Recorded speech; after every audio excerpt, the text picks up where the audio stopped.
શ્રીનાથજીના 16 ચરણ ચિહ્નની પણ ભાવના આપણે ત્યાં છે, પણ કદાચ એટલો સમજો અલ્પમાં બતાવું. શ્રીનાથજીના ચરણોનું જ્યારે સ્મરણ કરીએ, કારણ કે ચરિત્ર અને ઇતિહાસ તો આપણે જોઈ જ લઈશું, અને એ તો આપણે બધા સ્થાનોને પ્રસંગોને જોતા જોતા આગળ વધી જ જઈશું. પણ આ બધી જે ભાવનાઓ છે તે શ્રીનાથજી સાથે જોડાયેલી છે, એને જો શ્રવણ કરીએ તો આપણા ચિત્તમાં પણ અલૌકિક ભાવ જાગે. શ્રીનાથજીને ચરણનું સ્મરણ કરો એમ આપણે કહીએ છીએ, તો આપણે આંખ બંધ કરીને શું યાદ કરીએ? એ ચરણને જોઈએ. તો આપણે ત્યાં પ્રકાર એ છે, શ્રીનાથજીના ચરણમાં જે 16 ચિહ્નો છે એનું સ્મરણ કરવું જોઈએ. તો એ ચિહ્નો કયા કયા ફળ આપે છે એ ચરણ ચિહ્નની ભાવનામાં શ્રી હરિરાય મહાપ્રભુજી આપણને બતાવે છે. શ્રીનાથજીના જમણા ચરણમાં 9 ચિહ્નો છે. એમાં પહેલું ચિહ્ન એ ધ્વજનું છે, અને ધ્વજનું ચિહ્ન જ્યારે તમે સ્મરણ કરો છો ચરણારવિંદમાં, એ તમને નિર્ભયતા આપે છે. બધા જ ભયોમાંથી જીવ મુક્ત થઈ જાય છે અને નિર્ભયતા, અભયતાનું દાન કરે. આપણી તકલીફ એ છે, જે ભગવાન આપણને અભય બનાવનારા છે, આપણે એ ભગવાનથી જ ભયભીત છીએ. ઘણા લોકો ભગવાન સિવાય કોઈનાથી ના ડરવું, તો ભગવાનથી ડરવાની જરૂર નથી. ડરવું હોય તો આપણા પાપથી ડરવું. પ્રભુ પાસે સાવધાની રાખવી, ભય નહીં રાખવો.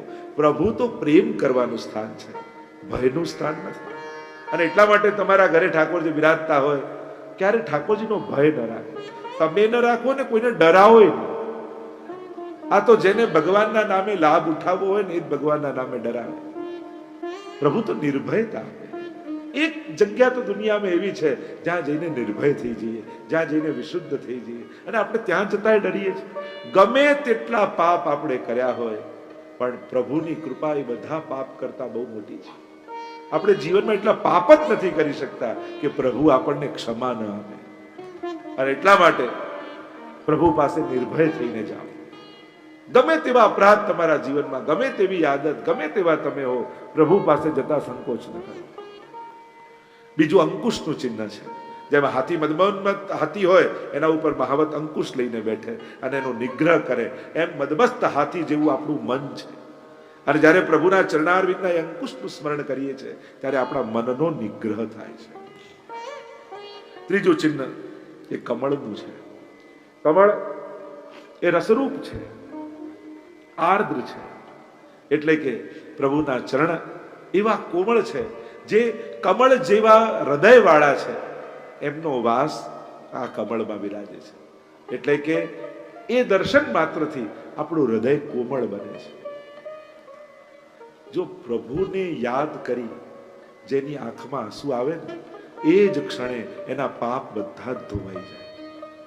જે ક્ષણે પ્રભુને યાદ કરતા, એની સેવા કરતા તમારું હૃદય ગદગદિત થઈ જાય, કથા સાંભળતા, સ્મરણ કરતા, જે રીતે પણ આંખમાં જળજળી આવે તો માનજો આ પાણીથી મારા બધા જ પાપ ધોવાઈ ગયા. રોને સે ઓર ઇશ્ક में बेबाक हो गए, रोने से और इश्क में बेबाक हो गए, धोए गए इतना कि बस पाक हो गए.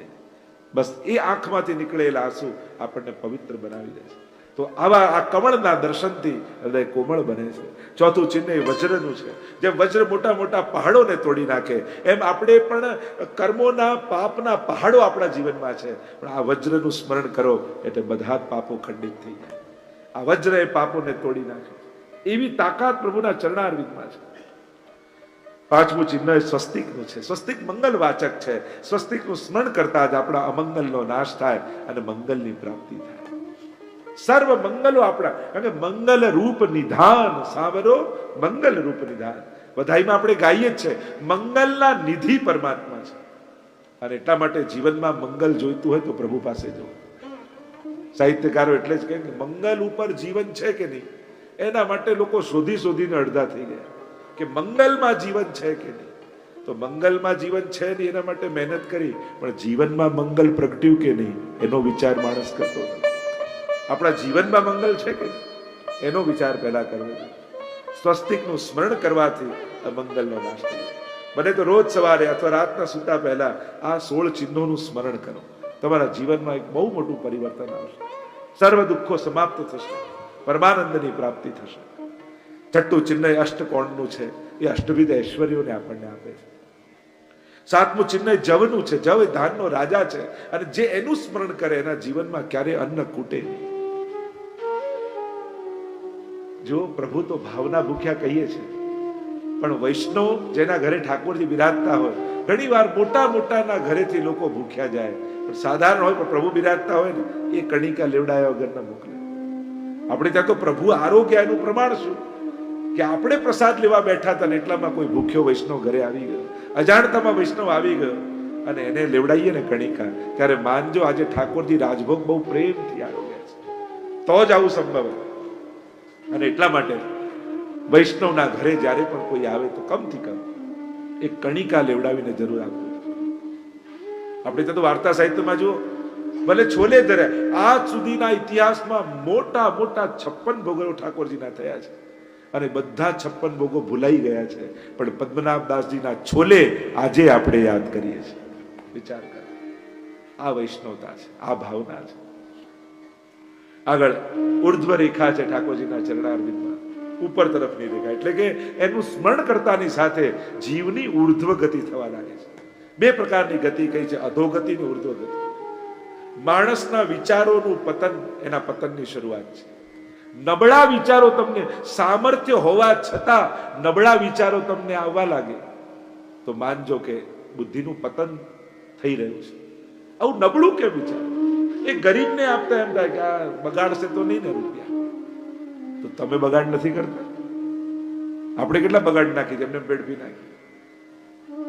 લોકો એમાં ફીલો આને તો કામ કરવું જોઈએ છે, તો તમે જોબ આપશો આને, આપણે કામ આપીશું. મૂળ વાતો કરવી સહેલી હોય છે, જીવનના ગણિતો તો જુદી રીતે ચાલતા હોય છે. અને એટલા માટે નબળું ન વિચાર, કોઈની નબળાઈ જોઈ આપણે એને ફોલો નહીં કરવું. આપણે વૈષ્ણવના દીકરા છે, આપણે વૈષ્ણવ કુળમાં જન્મ્યા છે. બીજા જે કરતા હોય કરે. લોકો પાપમાં તુરંત અનુકરણ કરે છે અને પુણ્યમાં બહાનાઓ ગોતી દે, ત્યારે અનુકરણ નથી કરતા. એક ગરધબ ઉપર, એક ગરધબ ઉભો હતો ને એક બળદ ઉપર બહુ બધો સામાન ભરીને એનો માલિક ખેડૂત લઈ જતો, અને ઉનાળાનો દિવસ ને એટલો બધો તાપ, પરસેવે રેપ જેપ થતો, માંડ માંડ ગાડું ખેંચે બળદ. અને એટલામાં ગરધબ મળ્યો, એને કહ્યું કે તું રહ્યો બળદનો બળદ, મારા પર જો માલિક આટલો સામાન ભરે ને હું તો ત્યાં જ આડો પડી જાઉં, એટલે બીજી વાર ભરે જ નહીં. ત્યારે બળદે પેલા ગરધબને કહ્યું કે તું કરી શકે, પણ અમે તો ગાયના દીકરા છીએ, તારી માને કોઈ મંદિરમાં ઘુસવાય ન દે, અને અમારી માં તો ભગવાનની બાજુમાં ઊભી હોય, તું કરી શકે, અમારાથી આવું નથી. એમ જે કરતા હોય કરે, આપણે તો વૈષ્ણવના દીકરા, આપણાથી આવું નથી. કોઈની નબળાઈ જોઈ પોતાના વિચારોને નબળા ન કરતા. બહુ જ પુણ્યો સંચિત થાય ને ત્યારે સારા વિચારો, સત્કર્મ કરવાના વિચારો મનમાં આવતા હોય છે, અને એને એમને ગુમાવો નહીં. આ તમારા બહુ સત્કર્મો પછી તમને તમારા પુણ્યો એ સારા વિચારો આપે છે. કેટલા પૈસા પાર્ટીમાં ખર્ચા એનો હિસાબ હોય છે, પણ એ સુખ ભોગવવામાં કેટલા પુણ્યો ખર્ચાઈ ગયા એનો તો હિસાબે આપણે નથી કરતા. કારણ કે પુણ્યોનું જ ફળ સુખ છે. જ્યારે જ્યારે સુખ ભોગવો છો ત્યારે પુણ્યોને ખર્ચો છો, ત્યારે એનો હિસાબ માંડજો કે આટલા પુણ્યો ખર્ચા, લાવ નવું બાંધી લો, જેથી આવું જ સુખ મારા જીવનમાં બન્યું. તો ઉર્ધ્વ રેખા. 9મું છે કળશ. કળશમાં જલ ભરેલું હોય, કયું હૃદય ભક્તિ રૂપી જળથી ભરી જાય. જ્યારે કળશના દર્શન, કળશનું સ્મરણ કરો ત્યારે તમારું હૃદય ભક્તિથી ભરાઈ જતું હોય છે. એમ જ વામ ચરણારવિંદમાં ગોસ્પદ છે, ગાયનું ચરણ ચિહ્ન, અને ગાયમાં સકલ તીર્થો બિરાજમાન છે. એ ગોસ્પદનું સ્મરણ કરતા ગાયના પદનું ચિહ્ન છે, અને એનું જ્યારે તમે સ્મરણ કરો છો ત્યારે સકલ તીર્થોની યાત્રાનું ફલ તમને મળે છે. કારણ કે બધા જ તીર્થો ગાયમાં સમાયેલા છે. જો અમુક મુખ બહુ મહત્વના છે, એ ભગવાનના મુખ કહેવાય છે. એ ગાયનું મુખ એ ભગવાનનું મુખ છે. તમે એને ખવડાવો છો તો ઠાકોરજીને જમાડો છો. બ્રાહ્મણનું મુખ એ શાસ્ત્રોમાં ભગવાનના મુખાત બ્રાહ્મણસ્ય મુખમાં આસી રજાય, એ ભગવાનનું મુખ માનવામાં આવે. યજ્ઞ કુંડ એ ભગવાનનું મુખ માનવામાં આવે છે. એટલે યજ્ઞમાં હોમીએ ત્યારે આમ હોમવાનું, બ્રાહ્મણ કે આમ નાખવાનું નથી, તમે જમાડતા હોય એ રીતે હોમ. તો યજ્ઞ કુંડ ભગવાનનું મુખ છે. અને ગિરિરાજજીનું મુખારવિંદ એ પણ ઠાકોરજીનું મુખારવિંદ છે. અને બીજા શ્રી મહાપ્રભુજી એ પણ ઠાકોરજીનું મુખારવિંદ છે. આટલા તત્વોને આપણે ત્યાં ભગવત મુખ માને છે. એટલે કે આટલા તત્વોને તમે જ્યારે લેવડાવો છો તો સાક્ષાત આમના થકી ઠાકોરજી લે છે. આવો ભાવ આપણે ત્યાં કરે છે. તો ગોસ્પદ ગાયનું ચરણ એ સકલ તીર્થ રૂપ છે. સકલ તીર્થ યાત્રાનું ફલ આપણને મળે છે. વામ ચરણારવિંદમાં બીજું ચિહ્ન એ જાંબુનું છે અને એનાથી અલૌકિક સંપત્તિની પ્રાપ્તિ થાય છે. ત્રીજું મત્સ્ય છે. મન જેમ ચંચળ હોય અને એ જોતા સ્થિર થાય, તો આ મત્સ્યને જોઈ ચરણારવિંદમાં રહેલા આપણું મન સ્થિર થઈ જાય છે જ્યારે મત્સ્યનું સ્મરણ કરો છો. ચોથું ચિહ્ન એ ધનુષ્ય છે અને એ કાળનું પ્રતીક છે ધનુષ્ય, અને કાળ ઉપર વિજય જીવને પ્રાપ્ત થાય જ્યારે ધનુષ્યનું સ્મરણ કરે છે.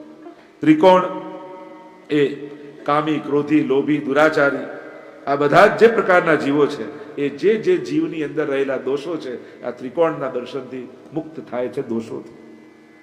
અર્ધચંદ્રાકાર છે. શિવજી પોતાના માથા પર ચંદ્રમાને ધરે છે અને આમ જ મસ્તક પર ધારણ કરે છે. તો શ્રી હરિના ચરણારવિંદમાં જેમ શિવજીની આસક્તિ છે એવી આસક્તિ સિદ્ધ થાય છે. અને છેલ્લે આકાશ છે જે સર્વવ્યાપી છે, અને સર્વવ્યાપી છે, સર્વના આધાર રૂપ છે, અતિ સૂક્ષ્મ છે. એમ જ પ્રભુ આધાર બની જીવનનો આપણને ટેકો આપે છે. તો આમ 16 ચિહ્નોની ભાવના સંક્ષિપ્તમાં આપણે દર્શન કર્યું. કારણ કે આ શ્રીનાથજીનું ચરિત્ર એવું દિવ્ય છે કે શ્રીનાથજી સાથે જોડાયેલા આ બધા જ અંગરૂપ વાતોને ચર્ચા કરવી આવશ્યક છે. આપણે ત્યાં શ્રીનાથજીમાં દૂધઘર હોય કે ફૂલઘર હોય કે એની પણ આપણે ત્યાં વિવિધ પ્રકારની ભાવનાઓના વર્ણન આવે છે. શ્રીનાથજી પધારશે મેવાડ એ હરિરાયજી પહેલેથી જાણી ગયા છે. એટલે શ્રીનાથજી પધારે એનાથી પહેલા હરિરાયજી ત્યાં જઈને બિરાજી ગયા છે. સ્વયં ગુસાઈજી સુંદર શિલામાં પ્રવેશ કરી લીધો.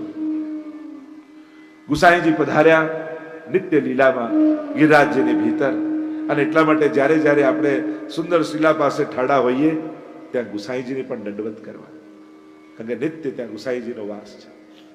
મેં પહેલા જ કહ્યું હતું પ્રગટ ગોલોક ધામ એ ગિરિરાજજીની ભીતર છે. અને ગિરિરાજજીની ભીતર આ બધા જ અલૌકિક તત્વોનો વાસ છે. લલિત વ્રજદેશ ગિરિરાજ રાજે અને ખટ ઋતુ રહત સદા. ગિરિરાજજીના પદોમાં ગાઈએ છીએ 6 ઋતુ ત્યાં બિરાજમાન છે. એકમાત્ર ગિરિરાજજી એવા છે જેને સખા રૂપે આ ગિરિરાજજી નિકુંજમાં પ્રવેશ મળે છે. આગળ ગુસાઈજી જ્યારે પધાર્યા નિત્ય લીલામાં, ગિરધરજી તિલકાયત બન્યા છે. ગિરધરજીના માથે શ્રીનાથજીની સેવા બિરાજમાન થઈ. ગિરધરજીનો પણ એટલો જ પ્રભાવ છે. ગિરધરજી શ્રીનાથજીની સેવાની બધી વ્યવસ્થા કરવા લાગ્યા. ગિરધરજીના પુત્ર મુરલીધરજી, દશેરાના દિવસ હતો, કટાર ધરવાનો ક્રમ આ મુરલીધરજીએ શરૂ કર્યો કે દશેરાના દિવસે આપણે ત્યાં ઢાલ અને તલવાર આવે છે. તો આ ગિરધરજીના લાલજી જે મુરલીધરજી હતા એમના મનોરથથી ઢાલ અને તલવાર ધરવાનો પ્રારંભ થયો. જો આપણે ત્યાં જે આખી સેવાની સમૃદ્ધિ છે, જુદા જુદા ક્રમ આવ્યા છે, એ ક્રમ શ્રીનાથજી બાવાએ જુદા જુદા વલ્લભકુલ કે વૈષ્ણવને અનુભવ જતાવ્યો કે આજના દિવસે મારી આ રીતે સેવા કરો, આજના દિવસે મારે આ સામગ્રી આરોગવી છે. અને એ જ પ્રમાણે શ્રીનાથજીની આજ્ઞાથી આપણે ત્યાં 365 દિવસનો સેવાક્રમ બનાવવામાં આવે છે. અને એટલા માટે જેના ઘરે સેવા બિરાજતી હોય એના ઘરે સેવાક્રમની પુસ્તક પણ હોવી જોઈએ. ભલે પુસ્તકના ક્રમ પ્રમાણે કરો નહીં, પણ વાંચો તો ખરા. વાંચવા માત્રથી 2 વસ્તુ હોવી જોઈએ ઘરમાં, ટિપ્પણી અને સેવાક્રમની પુસ્તક. સૌથી પહેલા ટિપ્પણીમાં જોવાનું આજે કઈ તિથિ છે. જો ઠાકોરજીનો પાટોત્સવ પણ ઉજવો ને તો તારીખ પ્રમાણે નહીં, તિથિ પ્રમાણે, આપણા હિન્દુ કેલેન્ડર પ્રમાણે ઉજવવામાં આવે. અને એટલા માટે સૌથી પહેલા ટિપ્પણીમાં તિથિ જોવી, આજે કઈ તિથિ છે, અને એ પ્રમાણે સેવા પ્રકારની પુસ્તકમાં જોવું કે આ તિથિમાં કયા શૃંગાર છે, કયા પુસ્તકના શૃંગાર, કયા વસ્ત્ર, કઈ સામગ્રી, અને એ પ્રમાણે એ દિવસે સેવાનો ક્રમ. હવેલીમાં પણ એ રીતે જ ક્રમ ચાલતો હોય છે. તો આ રીતનો ક્રમ રાખવો જોઈએ સેવામાં. ઘણી વાર વાંચીને આપણને ખબર પડે, કારણ કે ઘણા પ્રાચીન શબ્દો હોય એમાં જે રંગ લખ્યા હોય આજે રંગ મળતા ન હોય, અથવા એનું નામ બદલાઈ ગયું હોય, એ સમયના જે વસ્ત્રના નામ લખ્યા હોય એ પણ બદલાઈ ગયા હોય. તો એ થોડુંક જાણી અને પછી ઠાકોરજીનો સેવાક્રમ કરવો જોઈએ. એ દિવસની જે વિશેષ સામગ્રી હોય, બને તો બધું ન કરી શકો, પણ જે વિશેષ સામગ્રી હોય એ બનાવીને ભોગ ધરશો તો ઠાકોરજી અતિ પ્રસન્ન થશે. એક તો નેક ભોગની સામગ્રી અને બીજી અધકીની સામગ્રી, તો એ સામગ્રી ધરી. તો આખો ક્રમ સેવાક્રમનો છે. બાકી બધાનું વર્ષ જેમ આપણે જોઈએ તો તારીખ પ્રમાણે 1 જાન્યુઆરીથી બધાનો વર્ષ શરૂ થાય. હિન્દુ કેલેન્ડર પ્રમાણે આપણે ત્યાં સંવત્સરથી જે વર્ષની બદલાય, કેલેન્ડર આપણું બદલાય. વૈષ્ણવ પ્રમાણે એમ જોવા જાઓ તો આપણું વર્ષ શરૂ થાય છે જન્માષ્ટમીથી. સેવાક્રમની પુસ્તક તમે જોવા જાઓ તો ઠાકોરજી પ્રગટ થયા ત્યારથી આપણો સેવાક્રમ શરૂ. પણ જોઈએ છે તો ટિપ્પણીમાં તો સંવત્સરથી, એમ જુદો ગણતા નથી. પણ તમે સેવા પ્રકારની પુસ્તક જોશો તો સંવત્સરથી સેવા પ્રકારની પુસ્તક શરૂ નહીં થાય, એ તો જન્માષ્ટમીથી જ સેવાનો ક્રમ શરૂ થશે. બ્રજ ભયો મહેર કે પૂત જબ ये बात सुनी आनंदे सब लोग गावत गणित गुनी.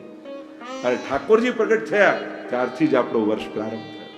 નહીં તો આપણે ત્યાં બ્રાહ્મણ, ક્ષત્રિય, વૈશ્ય, શૂદ્ર એમના વર્ષની શરૂઆત જુદી હોય છે. તો એનો આખો ક્રમ હોય છે, પ્રકાર હોય છે, અને આ પ્રકારના વિધાનો આપણે ત્યાં છે. મહાપ્રભુજીની આજ્ઞા છે, શાસ્ત્રમ અવગત્ય મનોવાગ દેહૈ શ્રી કૃષ્ણ સેવ્ય. શાસ્ત્રને જાણી સમજી અને એ પ્રમાણે પ્રભુની સેવા કરવી. અને એટલા માટે શાસ્ત્રોમાં જે જે વિધાન વિધિ નિષેધ આપ્યા હોય એનો આદર રાખી અને પછી સેવા કરવી છે. તો ઘણી વાર લોકોને એમ વર્ષે ગમે તેટલી વાર ઠાકોરજીને મૂકીને ફરવા જાય, ઠાકોરજી મૂકીને આ કરવા જાય, પણ સૂતક આવે ને ત્યારે જ એમને સેવા કરવી હોય. આમાં કેમ સેવા ના થાય? એટલે તો ફરવા ગયા ત્યારે મૂકીને ગયા ત્યારે કઈ નહીં, લગ્નમાં ગયા મૂકીને ગયા ત્યારે, પણ જેમાં ના પાડીએ ને લોકોને એમાં જ કરવું. એમ કે આ દરમિયાન ના, આમાં કેમ ના થાય? શાસ્ત્રોની આજ્ઞા છે એટલા માટે, અને એના અનેક ભાવો છે, અનેક વિધાનો છે. પણ જ્યારે નિષેધ કહેવામાં આવે લોકોને ત્યારે જ કરવાની મજા આવે. ના ના અમે તો બીજે ના પધરાઈએ. અચ્છા તો ફરવા જાવ તો ક્યાંય ના પધરાવે, તો ત્યારે તો પધરાવી દઈએ જ છે. મૂળ વાત એ છે શાસ્ત્રોના નિષેધને જે વિધિ અને નિષેધ બે પ્રકારે ક્રમ છે. શું કરાય શું ન કરાય, અને ત્રીજું છે પ્રાયશ્ચિત કરવું. ન કરવાનું થયું તો શું કરવું? તો એ નિરાશ નથી કરતો આપણો ધર્મ. ચલો પ્રાયશ્ચિત કરી લો, આ દાન કરો, આ વ્રત કરો, આ જપ કરો, એનું પ્રાયશ્ચિત બતાવે. ધર્મમાં ક્યાંય નેગેટિવિટી નથી, રસ્તાઓ છે, ઉપાયો છે. અને એમાં પણ મુસાફર, બાળક, રોગી અને વૃદ્ધ, આ 4 જણા માટે તો શાસ્ત્રો છૂટ આપે છે. તમે ગ્રહણમાં પણ જોશો ને, જોજો ટિપ્પણીમાં જોશો તો લખ્યું હશે કે રોગી, વૃદ્ધ, મુસાફર અને બાલક એને એ પ્રમાણે કરે, એને નિયમ લાગુ ન પડે. કારણ કે આ 4 જણા ક્યાંક પરાધીન હોય છે, બીજા ઉપર આધાર રાખતા હોય છે. તમે સ્વાધીન હો, તમારી રીતે રહેતા હો તો તમે બધું વિધિ નિષેધ પાળી શકો. પણ તમે જ્યારે કોઈના પર ડિપેન્ડ હો ત્યારે કોઈ નિયમ લાગુ પડતો હોય તો એમને થોડીક છૂટ આપવામાં આવે છે. કે કોઈ રોગી છે, હવે બીમાર છે, એને શરીરના આ બધા ધર્મો નડી રહ્યા છે અને એને ભગવત સેવા કરવી છે, તો એના માટે આ છૂટ છે. કોઈ વૃદ્ધ છે, હવે પહેલા જેવી સેવા થતી નથી, તો પહેલા જેવું કઈ નથી થતું. હવે અમુક ઉંમર થાય પછી ક્યાં પહેલા જેવું થવાનું? પછી જીવન બાળ્યા કરી પહેલા જેવું નથી થતું, પહેલા જેવું, એ ઉત્તમ પક્ષ નથી. હવે આ સમયે શું થઈ શકે એનો વિચાર કરો કે હવે આ અવસ્થામાં હું શું કરી શકું. કોઈ ગુરુજનને પૂછો, અરે એને સ્વીકાર કરીને કરો, આનંદ મારો, જીવ બાળતા ન રહો. મિશ્રી ધરે બીજું કાંઈ નહીં. મિશ્રી ઠાકોર કે આ લઈ જતું તો કાયમ રડતો ને રડતો, કાયમ રડતા રડતા ધરવા. અરે હું કેવો ભાગ્યશાળી છું, પ્રભુ મારા હાથે મિશ્રી આરોગ્ય છે. એને પણ સૌભાગ્યથી કરો. નાના કાર્યો પણ સૌભાગ્યથી, ઉત્સાહથી કરો. હતાશા અને નિરાશાથી. ઉત્સાહ એ સેવાનું પહેલું અંગ છે. પ્રસન્નતા એ પહેલો શણગાર છે. ગોકુલનાથજીના વચનમાં વૈષ્ણવ સદા પ્રસન્ન રહે. વૈષ્ણવ સદા આનંદમાં. પ્રભુ આગળ ચડેલા પડેલા ઉતરેલા ચહેરે જવાય જ નહીં. ઘણા લોકો હંમેશા દુખી ના દુખી, કેટલું કરો દુખી રહેવાની આદત પડી જાય માણસ. વૈષ્ણવ સદા પ્રસન્ન રહે, સદા આનંદમાં રહેવા, હસતા મોઢે ઠાકોરજી પાસે જવા, પ્રસન્ન થઈ. પ્રભુ તો બાળક છે ને, બાળક કોઈ રડે તો એ રડવા લાગે, એની આગળ કોઈ હસે તો હસતો થઈ જાય. બાળકનો સ્વભાવ હોય. તો તમારે પ્રભુને પ્રસન્ન જોવા છે, એની પહેલી શરત તમે પ્રસન્ન થઈને જાઓ. પ્રભુ પાસે સજી ધજી આનંદથી પ્રસન્ન થઈને જાઓ. પ્રભુ પાસે કઈ રીતે જવાય? ઘણી વાર લોકો એવા છૂટા વાળ લાગી ઠાકોરજી ડરી જાય. કંસેન પ્રસિતા ઘોરા પૂતના બાલક, પ્રભુ ડરી ના જાય કે આ ગોપી આવી છે, અપરસમાં છે. અપરસમાં થોડા વ્યવસ્થિત થઈને જવાય. ભાઈઓ હોય કે બહેનો હોય, એક ભાઈએ નિયમ લીધો કે રોજ સવારે દર્શન કરવા જવું એટલે મારો દિવસ સુધરે.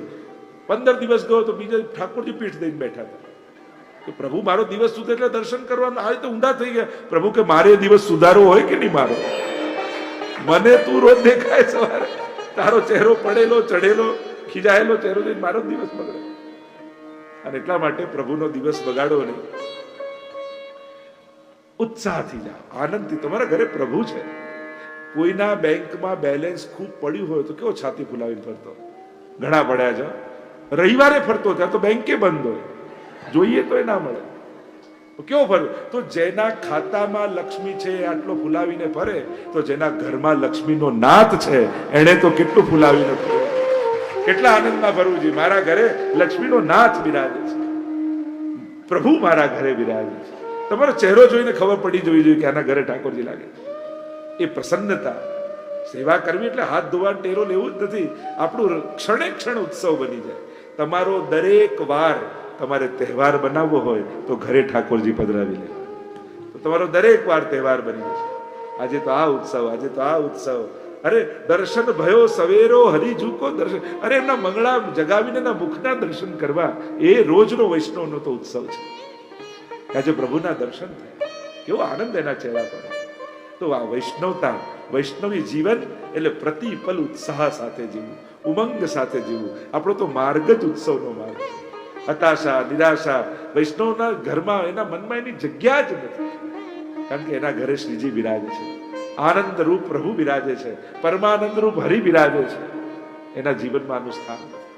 સંજોગો કેવાય હોય એ તો કર્મને આધીન છે, સુખ દુઃખ ચાલ્યા જ કરશે, પણ મારી પ્રસન્નતા વિખરાવી ન જોઈએ.